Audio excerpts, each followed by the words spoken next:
Assalamualaikum Sindia, assalamualaikum Thiès, assalamualaikum Sénégal. Ñoo ngi nuyu suñu kilifa yu baax yi, di nuyu imam yi, di nuyu suñu yaay yi,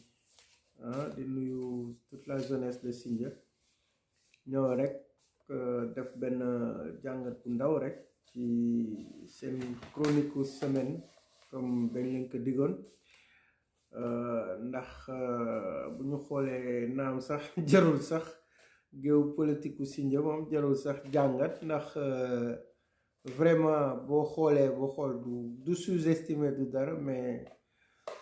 boo xoolee y a rien en fait, y a pas de contenu, amul basé wul ci xam-xam, basé wul ci dara. Donc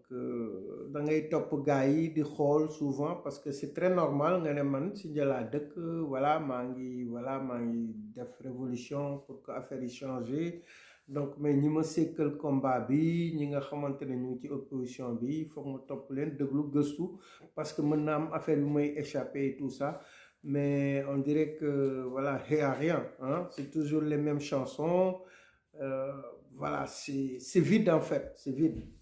Donc ci biir loolu, donc duñu mën a progresser trop ci biir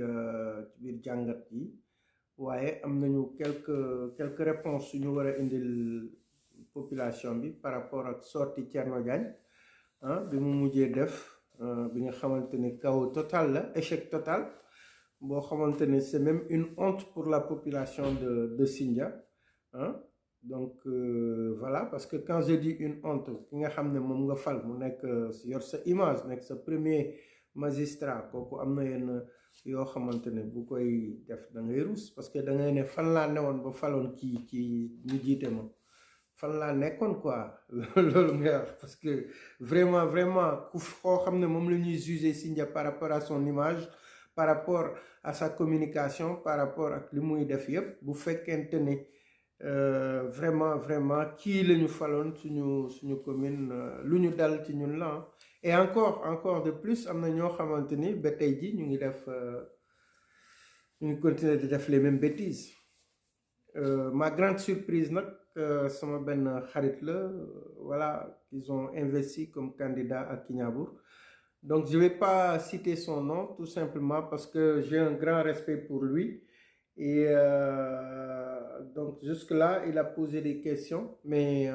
j'ai pas compris. Vraiment, sur cette année, sur mon live, dina xam ne moom lay wax, parce que voilà. Donc, man comprendre moi comment tu peux être investi par le camp de Thierno Diagne. Je te connais, frère. Tu as fait des études,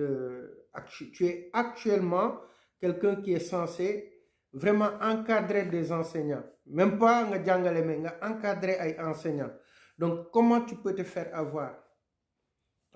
Xale bu ndaw boo ko jëloon Kignanbour tey xam na lu ñu namm ci yow. Boos bi ma seetaanee seen sortie, d'ailleurs yow bi nga jëlee sa discours yépp li nga wax mooy voilà, tu as pointé du doigt ñu nekk ci internet bi di wax affaire yooyu, ne violence bi saaga affaire yooyu, voilà, discipline nangam, c'est juste loolu rek mu mën a am li ngay wax te loolu nga wax. Alors que le passage internet bi c'est devenu important pour communication déjà. Nit ñi ci la ñuy waxtaanee, ci la ñuy defee, nit kenn amatul jot. Donc am na yoo xam ne nit soxlaatul di ko def quoi, parce que la preuve, jëlee sa téléphone nga woo ma léegi ñu waxtaan léegi lijjanti lu ñuy lijjanti mu jeex. Donc pourquoi les gens ne communiquent pas dans les réseaux, pourquoi les gens ne communiquent pas ci internet bi, mënoo leen ko tere. Donc nit ki suy wax ci lay waxee xalaatam. Donc bàyyi loolu, parce que tu es en train de te lancer dans une guerre boo xamante ne avec des clics rek ci ay secondes dañuy yàq sa image, yàqal la loo xamante ni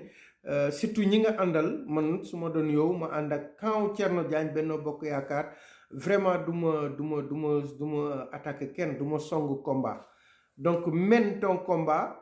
ah nga bañ a pointer du doigt kenn bañ a indi xadar bi nga indi parce que yow liñ lay doyee mooy pare-feu parce que tey jii Thierno Diagne Sele Ndiaye nu mu tuddati Pape Diallo clique boobu bu ñu amee fitu taxaw Kignaabour di def foofu meeting il leur fallait quelqu'un koo xamante ne moom la ñuy jiital par feu comme que ñoom ay yàqkat lañu yàq nañu ba ñemeetuñu askan bi il faut que ñu am porte d'entrée fenn léegi dañuy xool ki nga xamante ni woon moo doon vraiment doon ñaxtu bu waa dëkk bi mu am fa crédibilité kooku la ñuy jël pour mu mën leen ubbil ñu mën ko def seen kanam lu ñëw ci kaw kooku lay dal ñu mën a am fitu sañ-sañ a ñëw léegi nag yow ils vont utiliser quelques instants campagne bu jeexee après yow li ngay wax do am sens hein, parce que voilà xam nga leen xam naa leen on a mené des combats ensemble et tu étais déterminé donc xawma comment tu t'es fait avoir mais vraiment man je découvre les gens de plus en plus parce que dinaa ci ñëw ci kanam parce que Thierno Diagne a parlé de 508 parcelles site de recasement mu wax ay cinéma mu waxati gars yi loo xam ne yaakaar na muur na leen voile noonu dem yoonam te yow la jël témoigner la frère nga taxaw ci kanamu ay caméra taxaw ci kaw ay kii di wax ak sa waa dëkk ñi nga xamante ne vraiment Thierno day dem bàyyi la fa ak ñoom te Thierno li mu defoon démb ak bëkk démb ñu ngi foofu ak yéen nga taxaw foofu biir Kignaabour def sa discours boobu mu tayle la noonu ça m'a fait très mal parce que xam naa ne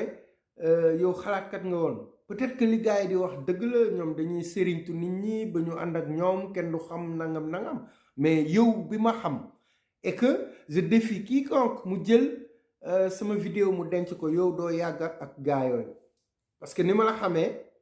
ak bañ bi ma la xamee géew bi ñu la dugal nii sëlëm la nga ànd ak ñoom yow jataay boobu nga nekk noonu doo fa yàgg munoo fa yàgg seen ànd boobu du yàgg et souviens-toi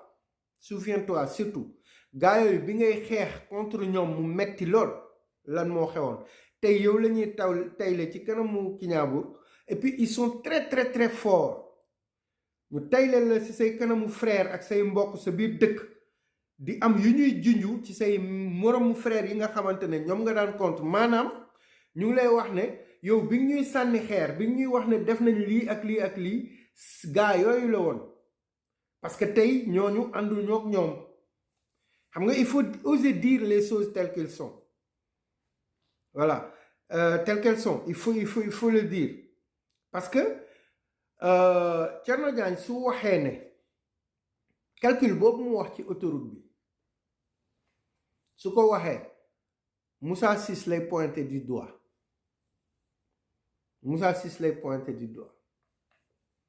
mais dafa fàtte ne Moussa Ciss lu mu mën a def foofu moom def na 10 000 te ñun dofuñu xam nañu Moussa Ciss deful tous foofu xam nga li am ba des moom na wax ñaata hectare la lotissé 508 parcelles yooyu na wax nan la ñu dégager benn surface pour indemniser ay population mais genn wàll bi yëpp Saly lañ dëkk na wax loolu ne ko ñun dofuñu de 508 parcelles yooyu mu wax noonu moom ñaata hectare la def délibération 508 parcelles yooyu ñaata waa Kignaabour ñoo ci am ak ñi ci am yëpp ak li mu jël moom li mu jël en tout lu mën a doubler surface su 508 parcelles la jël 508 dong la leen jox mais waxuma li des de li des mu ñu jaay ko ñoom def seeni bagage ah li nga xamante ne moom la wax moom waxuma li des li nga xamante ne moom la wax comment ça se fait que ñi ci am ñu ëpp dëkk ñu biir commune Sindia combien de fois ñun dañuy toog ay nit di ñu réclamer xam nga mu ñoom dañuy fàtte ay nit dañuy réclamer sama terrain boobu Thierno Diagne newoon na day recaser nangam lu tax defu ko nangam alors que ñooñu kenn ci ñoom dëkkul Kignaabour kenn ci ñoom dëkkul Sindia na wax ñooñu nan lañ def ba am parcelles yooyu pourtant attribué wu leen de daf leen jaay suñu buggee ñun ñu tegal leen ay preuve ci kaw table bi affaire u terrain Kignaabour Thierno dafa warul am dinaa ñëwaat ci moom mais il faut ma brosser warul taxaw sax Kignaabour di wax bu ñu jëlee litige u Djibi Mar ak yeneen yi ñu def foofu waru fa sax taxaw am fitu di wax mais day nax boppam. Gis nga nit su jaaxaanee saw ci kawam lay ñëw. xam nga manifestation kii bi ngeen def noonu genre defu leen woon meeting, da ngeen di def meeting, da ngeen di sóob meeting ngeen doon def. Vous avez pris Abbas ak Wali pour def leen pare-feu, mais vous êtes passé à côté de loo xamante ni xamu leen ko sax. Il faut faire attention. Il faut faire attention. Xam nga bii yoon booy yi ay pneu lañ taal. Ay pneu lañ taal ne doo leen dugg ah ba pare ngeen di def ay discours en tant que maire ñu lay yuuxu di la yuuxoo ci biir bâche mënuloo am mais nag dafa neex. Sélé Ndiaye wax na ko ci discours am yàpp yéen noonu ngeen di fonctionner yàpp bu duuf affaire yooyu moo tax bugguloo bàyyi. mais gis ngeen rukk boobu ngeen gis mu produire 8 candidats yooyu ngeen di pointer du doigt rukk boobu mooy seen musiba nag. xam nga le reste de la commune il reste plus de, on va dire plus de 10 villages yoo xamante ne ak seen amoo kenn déggagu leen. am na ci sa village yoo xam ne vous dites que ni yéen foofu seen fief la kenn déggagu leen. fii lañ déggagum problème yi ngeen di régler xaaral leneen dina leen ci fekk man maa leen ko wax. Mais le plus gênant dans tout ça, c'est que moi je ne m'attendais pas à ce que ngeen jël kii ngeen jël nii comme pare-feu. wax naa bëgguma wax turam mais gars yi bu ñu xoolee seen campagne yi nañ dégg. Donc bref loolu introduction la woon mais dama ko bëgg a wax ne en tant qu'un intellectuel ku jàng ku am responsabilité bi nga am ak li nga wax ne yow ñàkkoo fayda responsable nga boo taxawee sa kanamu askan nga ànd ak koo xamante ne juróom-ñaari at la fa la yor seen lañ ko dénk seen alal mu salfaañe ko noot leen ndox amu fa fajukaay amu fa parce que Wally wax na ko depuis temps colon la seng yi nekkoon ci maternité bi ah donc ñooñu nga ñëw taxaw ak ñooñu sa kanamu askan di leen défendre sa askan bi doon torox bi doon tumuranke man ak yow la woon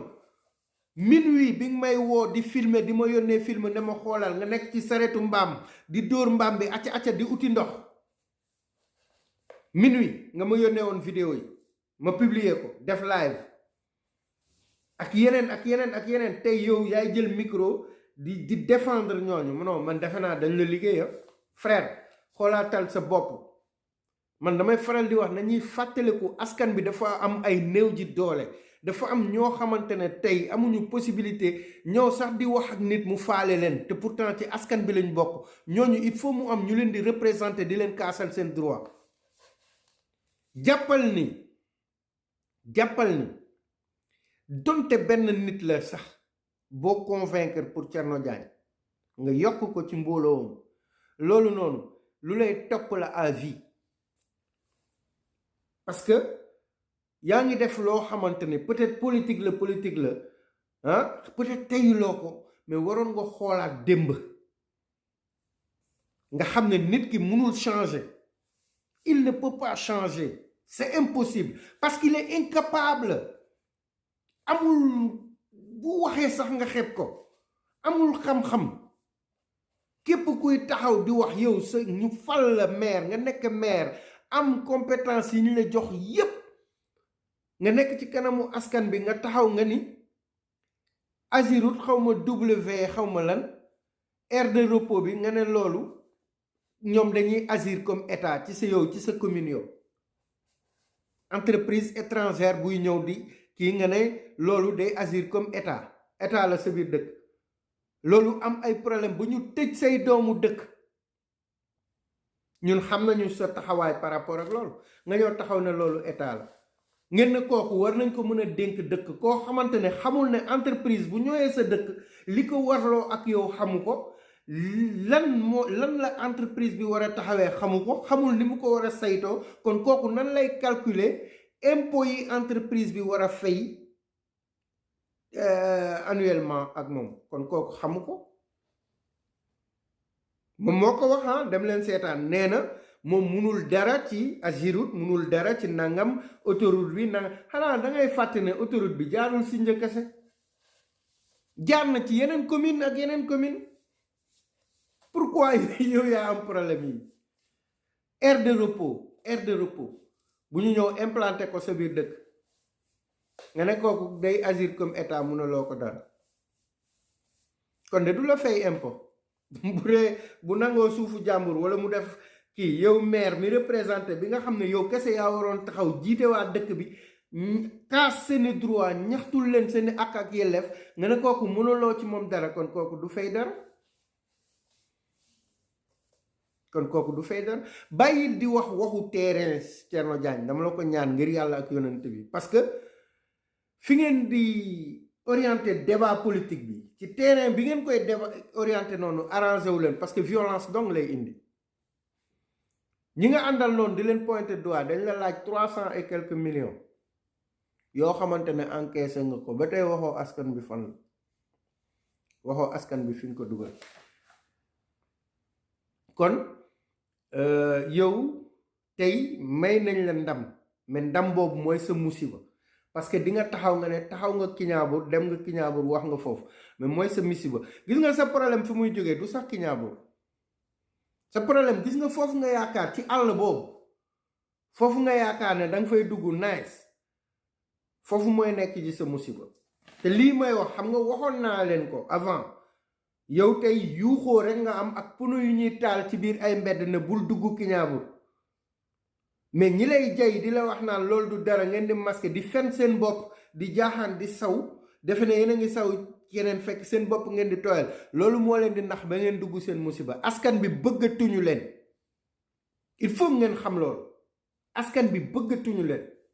te man dama koy faral di wax te loolu duma ci virgule yoota duma ci arrière képp ku ànd ak Thierno Diagne ne yaa ngi koy jàppale noonu askan bi nga te sa intérêt bopp moo la fa bàyyi moo tax mu surprendre ma tey waa jooju ngeen jël def ko pare-feu saraxe ko Kiñaabur loolu vraiment daf ma tuusi il fallait que ma yàgg di ci wax nii ci live bi et pourtant dama yàkkamti donc bref Sélé Ndiaye yow Sélé Ndiaye yow Sélé Ndiaye yow tamit sooy wax xamal ne ay doomu aadama ngay waxal yow mën ngaa ne yow sa jëw ci politique loolu foo taxaw danga ko fay def yow bërki démb la Ousmane Lo wax ci kanamu caméra bi ne yow soo fenul woon géeréw kenn du ko gañe nga reetaan ci loolu bàkkoo ko ne dangay fen pour yàqal candidat yi foofu léegi yow nga war a continuer bu dee loolu dëgg la nga war a continuer di jël micro di fen nit ñi rek waaye lekk nga li ngay lekk waaye dépassé yenn yi dépassé yenn yi waaye yéen mun ngeen waxati ngeen yaakaar ne luy dugg ci bopp nit ñi j'ai un grand respect pour toi Sélé j'ai un grand respect pour toi mais quoi qu'il arrive su fekkee jàng nga tuuti am nga tuuti xalaat ak tuuti xam-xam bàyyil di wax association retraité loolu boo xamoon ñooñu ni nga leen di exclure ci géewu politique bi nuñ koy tuddee en politique bu doon am nga xam-xam doo wax loolu au contraire nit ku retraité moo war a ñëw politique je sais que Mamadou Faye ngay wax bu fekkee coor ngay junj noonu ak Mamadou Faye dama bëgg nga xam ne politique du métier ci gis nga conseil municipal maire donc moo ci am salaire même adjoint yi dañ leen di mosal rek ku amul métier warul ñëw def politique localement parce que loolu mooy indi sàcc yi ngeen di def nii kon ki dem am xam-xam liggéey ba nguur jël ko mu prouver ba génn ñëw kooku indi xam-xamam da nga bëgg léegi moom bu bàyyee liggéey ci nguur gi bu ñëwee bu mu amal dëkkam benn njëriñ na dem tëdd wala dem tool léegi àddunaam pare na ci te mu yor xam-xam boo xam te ne da ko jëli ji su ko indee ak ay relation mu jëriñ la yéen ngeen nekk xale yu ndaw war a uti métier war a liggéey seet loo leen di def defu leen ko de nekk di nax askan di ko noot di sàcc alalam di tappale di njuuj njaaj continuer di ci dawali oto di ci tabaxi kër di ci takki jabar di fase di teg di bàyyi ku ci nekk bu ñu la newul ñeenti jabar ci xale yu ndaw ñu ne la ñetti jabar wala dem na Maroc wala dem na nangam du lii la ñuy wax ci seen analphabétisme seen ñàkk xam àdduna nga taxaw ñoo xamante ni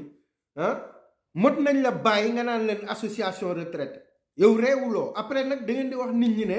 ñoom dañoo réew dañuy wax ci saaga ci internet bi kenn mosuma dugg ci benn panel à part yéen Benno Bokk Yaakaar boobu boo leen soxlaa ma yónnee leen message yëpp ki ngeen investir seen liste muy saaga ndey nit ñi ci réseau bi ñun xam nañ ko te bu ñu jógee pour lijjanti ko loolu kooku doyuñu porox ndol parce que yéen ñii ñuy waxal sax ñun soxlawuñu pour saaga leen am na loo xam ne bu ñu ko defoon tey kenn ci yéen du génn këram wala da ngeen di jël seen bagage génn Sindia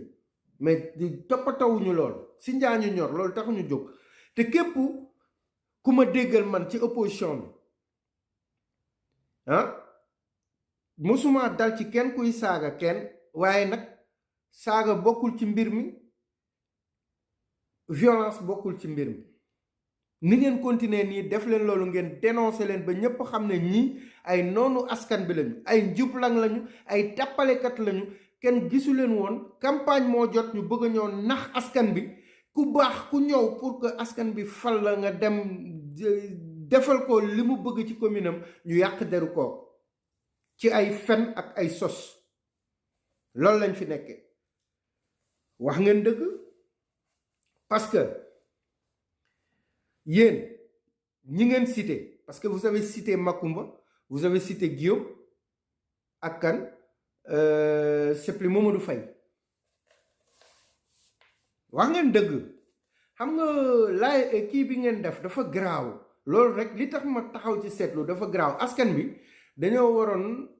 ñëw def taxaw seetlu ci loolu bu baax parce que wane ngeen ne yéen ñett ñooñu yéen a ànd te yéen a àndoon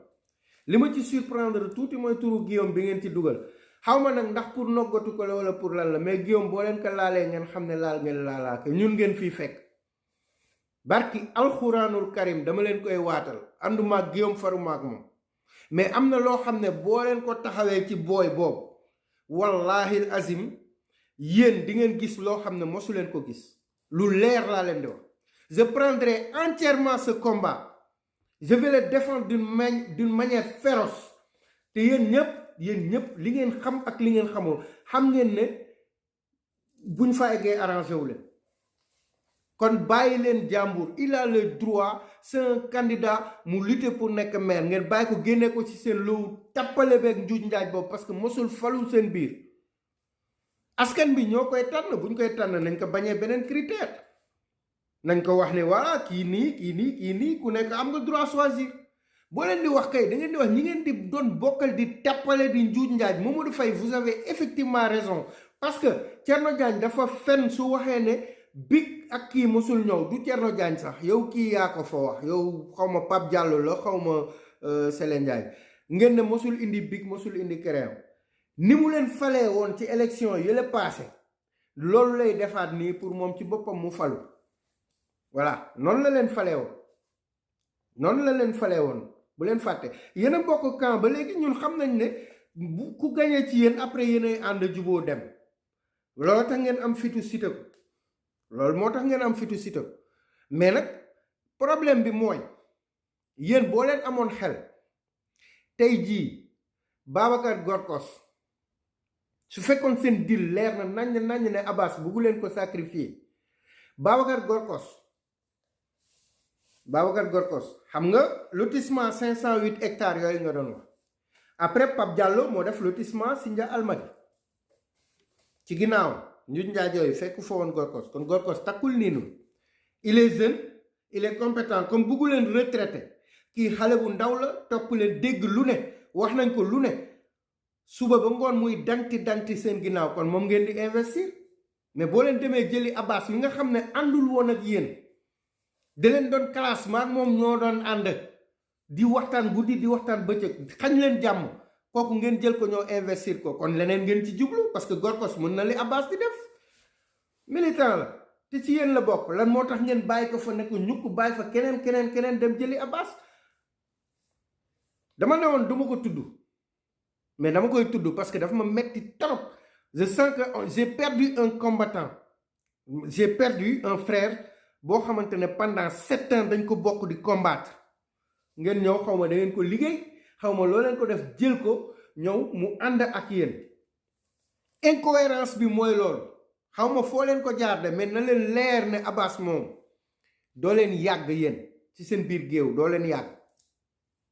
yàgg seen ànd du yàgg gis ngeen buy péter les plombs daf leen di bett vous avez joué sur des cartes yoo xamante ne Sindia dara réeru fa parce que Moussa Ciss àndul ak yéen am na ñu àndul ak yéen biir Kignaabour vous avez pris élément bi nga xamante ne ñoom ñoo gënoon tax muy bañ parce que ñoom ñoo nekkoon Kignaabour ànd ak yéen ngeen di tracé yenn tracé yi pour moom mu ñëw contre leen léegi nag yéen ñooñu ngeen nekk di balancer moo tax ngeen insinuer ci seen discours ne nañu laaj ñi nekk Kignaabour nañ ñëw ci école bi ak nangam mais seen musiba ngeen di woo bés bu loolu amee fu ma mën a nekk dinaa paas ñëw indi teg lépp ci kaw table bi parce que j'étais là te da ngeen ma doon fàtte on a tous les détails juste pour info ñu wax leen gis ngeen problème mu Djiby Mar boobu nous on a piégé Djiby Mar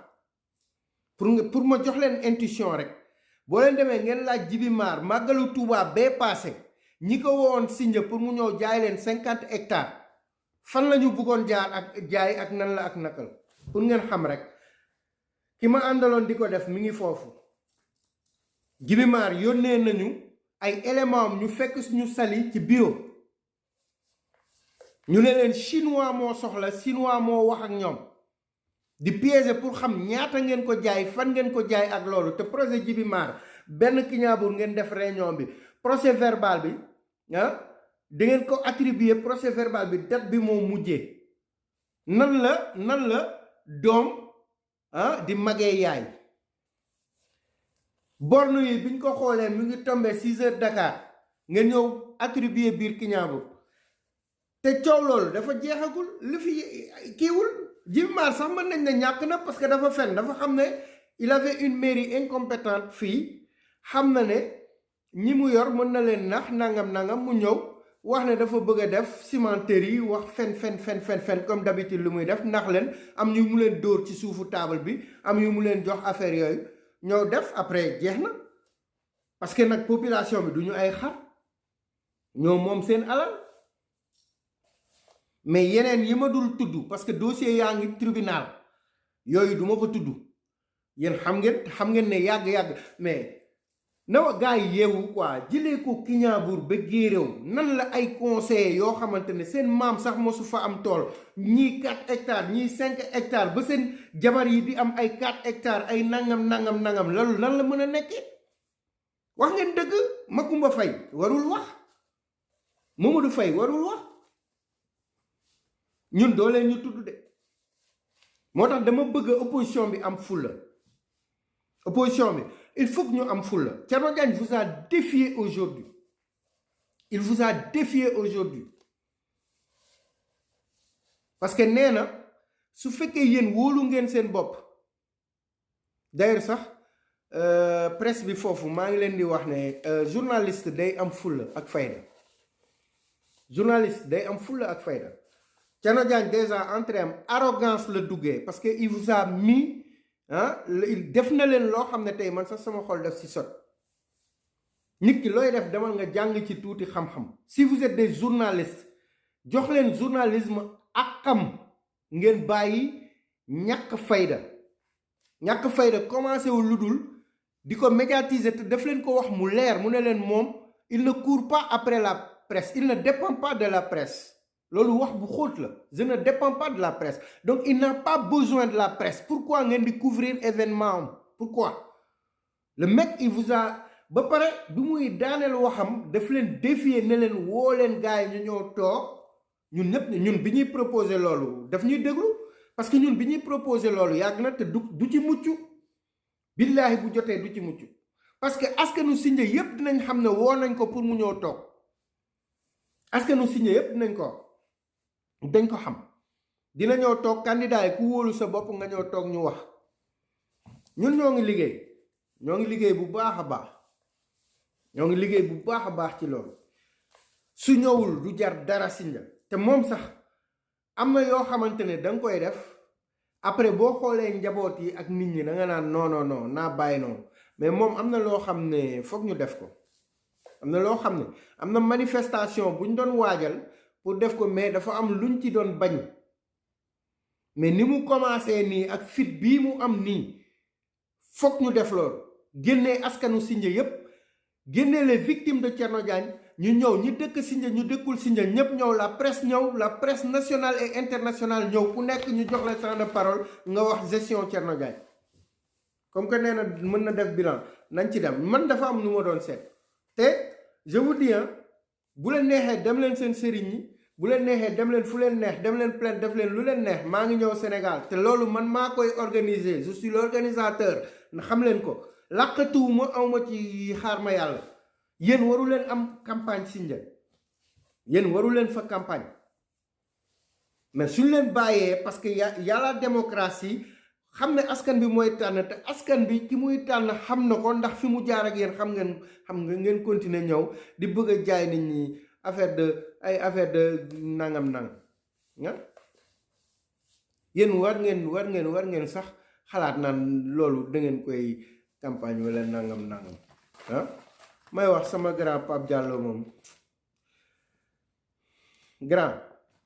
boo ne da ngay gañe te xam nga fi nga ko teg boo ne da ngay gañe te xam nga fi nga ko teg fan nga ko war a mën a teg grand fan nga ko war a mën a teg non xam ngeen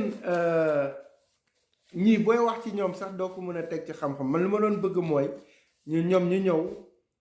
di argumenter di teg xam-xam di teg seen projet yi seen programme affaire yooyu ñu mën ci di ci gëstu di waxtaan ak dal mais wax naa leen ko ci début laay booy wax ci ñoom c'est-à-dire que boo leen dégloo da ngay ruus c'est le niveau est tellement bas que mënuloo sax wax alors que on est en campagne ku nekk war nga mën a def ay jàngat ci sa morom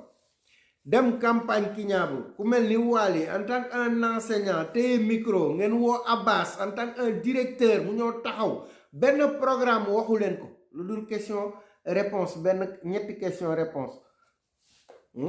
aire de repos bi Ageroute ak zone de recasement loolu da ngeen fa wax moi je m'attendais que ngeen ñoo taxaw ngeen ne gars yi li ñuy wax dañuy sóob ñun réaliser nañ li suñu projet lii la ñu indi en termes d'infrastructure lii lañ indi santé bi lii lañ ci def sport lii lañ fi def nangam ngeen wax loolu on attendait que yéen ngeen nañu toy fort lii la ñuy fay impôt par an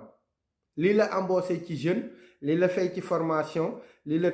contribuer ci santé bi lii la contribuer ci culture li nangam on s'attendait à ce que ngeen nañu aire de repos bi pareil lii ak lii chauffeur camion yi nii la ñu prévoir projet bii moo am programme bii pour améliorer seen condition ndax ñu mën a encadrer képp kuy transporteur u camion Sindia nga mën a bénéficier wu ci sa dëkk parce que yàlla moo la may lool booy yi dawal clando pareil jigéen yi nekk di torox ci mbedd mi lii lañ leen prévoiral mais pas di leen defal ay tente ci tali camion yi di leen mooy saa su ne yàlla nañ ci yàlla musal foofu xam ngeen li fa xew on s'attendait à ce que ngeen ne waa Kignaabour ndox yooyu rigolé fii nii dem ba Sindia jaar croisement Sindia ak yooyu pënd meeg affaire yi ak mar bi ngeen amoon ñàkk ndox yi ngeen amoon ak seen tool yi ñu jaayee métier yi fii dee lii ak lii la ñuy def on s'attendait à ça on s'attendait à des projets ngeen wax ñu ay projets ngeen wax ñu développement wax ñu ci enseignement bi ak affaire yooyu mais pas ñëw Pape Diallo ñëw taxaw naan xaw ma saraxe nañ xaw ma lan grand yow bàyyil politique man grand man grand yow man dama laa respecté quoi grand dama laa respecté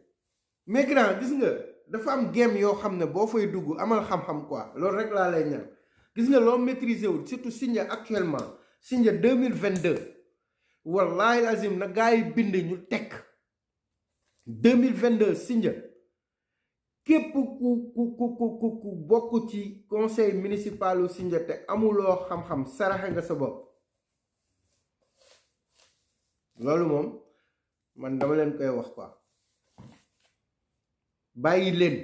balaa leneen di leen ci fekk bàyyi leen léegi nag tey comme que man dama ne woon saa boo leen génnee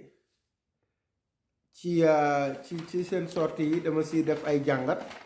te amuñu luñ ciy jàngat bu ma ciy wax sax d'ailleurs vide lay doon dañuy continuer di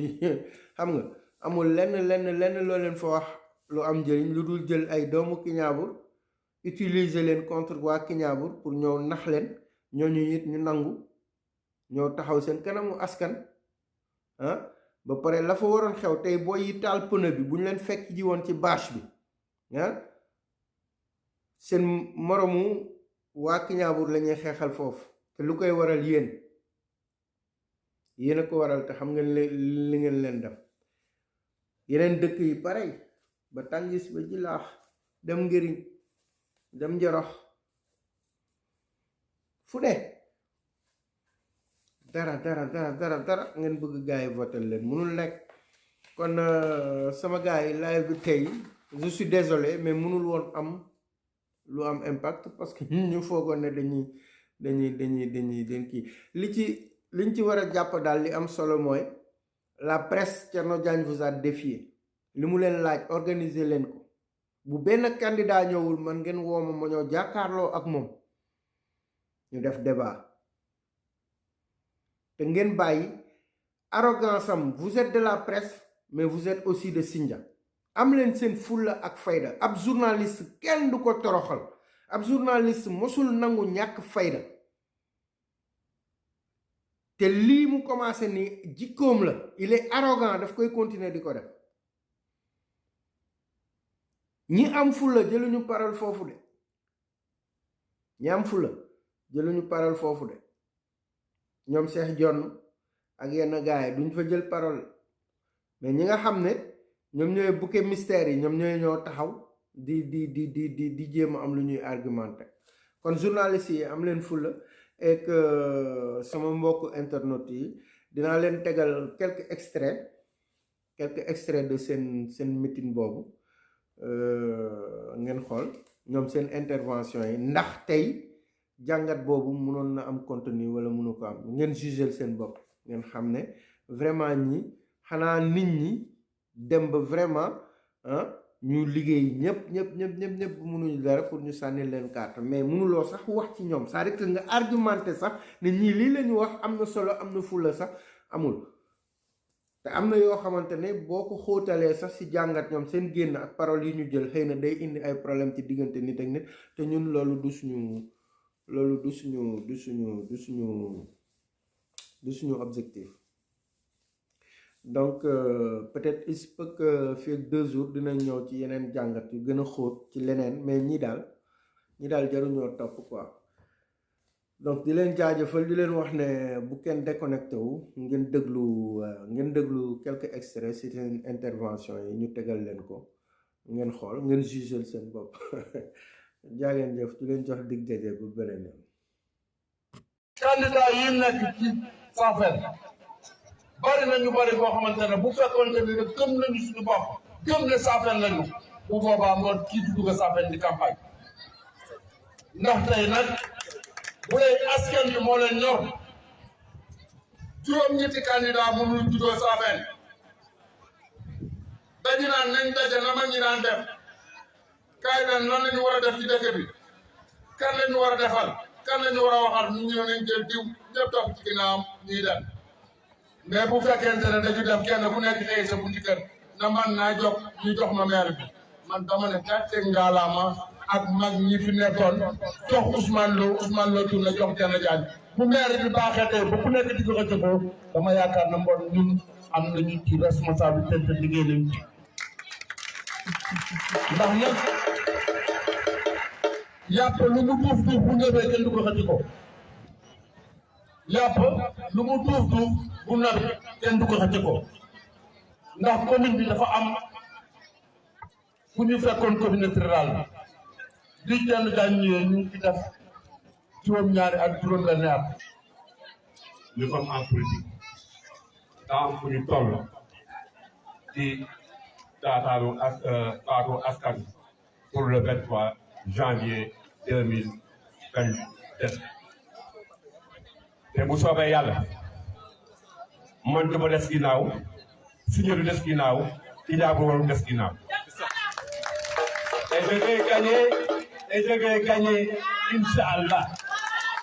ku des ginnaaw nag sa affaire la. et je vais gagner Inch'Allah. et daa am ko ko teg te bu soobee yàlla dinaa gagner Abass Maïma. merci. dama ne la zone Safène, il y a 8 candidats dans la zone Safène. Bu ñu bëggoon changer la commune de Sindia, la zone Safène day am benn candidat. dama siy jël ñett wala juróomi candidat benn muy Mamadou Faye damay citer les noms. Il y a Mamadou Faye de la coalition des retraités boo xam ne coalition boo xam ne ay retraités kese ñoo fa nekk. Mamadou Faye depuis 2013 la nekk directeur Petrosen mosul andi kaye école Kiñaabour mosul andi kere école Sindia mosul andi kere école Kérow et c'est la première fois depuis 2013 mu ñëw muy lay andi kit scolaire pour Saraxe nañ jël ñu ñoo ko moom depuis 2013 defu ko askan bu waroon génne rek dina koy génne bu soobee borom bi. Il y a 3 candidats et je vais nommer Macoumba Faye, Amadou Sow Guillaume et Saïbatou Sène. dama ne bu ñu bëggoon zone Safène dañuy nekk benn ñu ànd ñu nekk benn ñu ngi politique de ñu ngi tasaare xaalis de xamu fu ñu jëlee xaalis xamu fu ñu jëlee caution mais nañu xam ne dañoo bëgg a tayle suñu commune et bu soobee yàlla suñu commune kenn du ko tayle et on va se battre Inch'Allah au soir du 23 janvier. J'invite toute la population de la commune de Sindia au rond-point de Sindia le 23 janvier bi soobee borom bi wa salaam. mu deekat mu amaat tuuti ak retenu xam ne ñun yéene jëñ am si Kiñaabour mooy mu revenir à une raison xam ne bu ñu clôturer terrain bi loolu mooy njariñu waa Kiñaabour mooy suñu njariñ. beneen bi des ñu ñëw si problème mu tableau yi non tableau yi Sindia la ñuy bind Wally c'est l'arrondissement de Sindia d'abord. Ok. C'est la commune de Sindia. C'est pas le Sindia village. Tey c'est pas Sindia village. Non suñ ko bindee non du Sindia village la ñuy matérialiser mais commune de Sindia la ñuy matérialiser si loolu. te Kiñaabour aujourd'hui dépend de la commune de Sindia comme nag Djilakh dépendrait de la commune de Sindia. Demal dans le projet de Sergio, projet REVA. Aujourd'hui, boo demee dans les réunions CDD, on te dit des projets de Sindia, bien vrai que ça soit à Djilakh. Kon problème tableau yi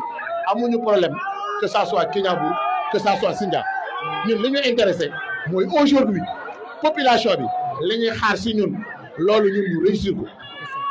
te lan la population bi di xaar si ñun mooy li ñu dénk.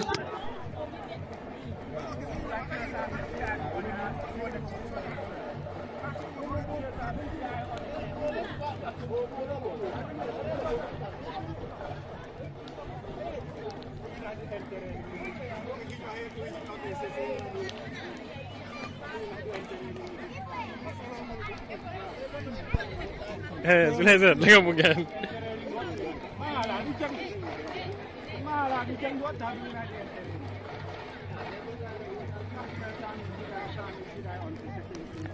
les zones de Boulogne